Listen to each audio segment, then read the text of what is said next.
Hi, my name is James Frazier, and this is my presentation for Government Economics B.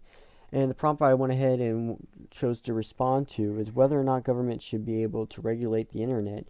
And then it goes ahead and brings up the topic about terrorist websites. So, I believe that Congress should not be able to regulate the internet. And to understand why I believe this, there's three things we're going to look at.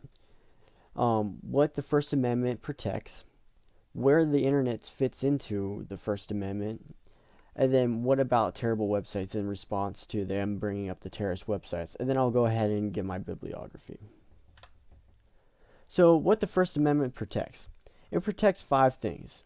The freedom of religion. You can believe whatever religion you want, and government can't force you to believe one, and they can't tell you can't believe in one. The freedom of speech. You're able to talk about whatever you want, even if it's something that's not the majority believes in, that most people would say is wrong, you're still able to talk about it. The press, freedom of press. So the press can put out whatever they want. Government can't control what the press is putting out. And then freedom of assembly, peaceful assemblies, so people can get together and assemble, and the government is not allowed to break it up as long as it's peaceful. And then the freedom to petition the government, which is completely okay. So where does the internet fit into all this? Well, the freedom of speech and freedom of press are very prevalent in the internet today. It's very obvious about those, but in all honesty, all five of those can be seen in the internet. There can be religions that are just purely held over the internet using Skype and Blackboard and all these other great things. Or then freedom of speech and press are obvious. And then people can get together, like I said, over Skype and stuff and could form groups and different things. And then they can also petition the government over the internet. So honestly, all of these things is completely protected under it. Just because someone's doing it over the internet doesn't change the fact and change whether or not the government should be able to. It's still the freedom of speech, freedom of press. It's still the First Amendment protects all of this. So now we'll go ahead and go into what about those terrible websites, terrorist organizations, child pornography websites, all those different ones. So we'll start off with the terrorist ones. They can't take it down. They're still, as long as they haven't broken any laws. They're posting what they believe. They might be a recruiting website with different things saying how great they are.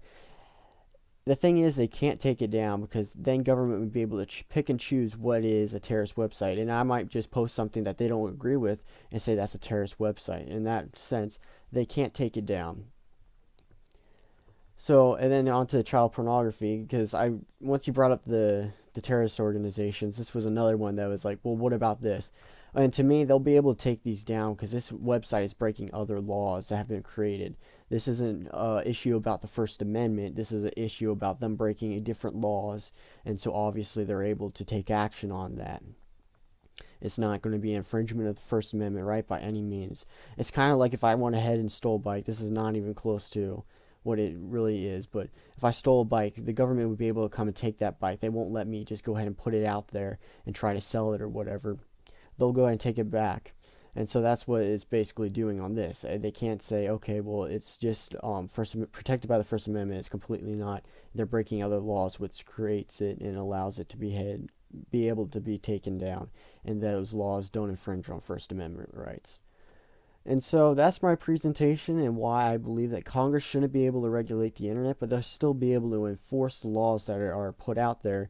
As long as they don't infringe on First Amendment rights and other rights, they still can enforce the law and use the internet as a tool to against people. So like if people post things on Facebook, they're still able to use that as evidence, but they can't just take it down because it's something that not many believe in. And so that's my presentation on this topic, and here's my bibliography, and thanks for watching.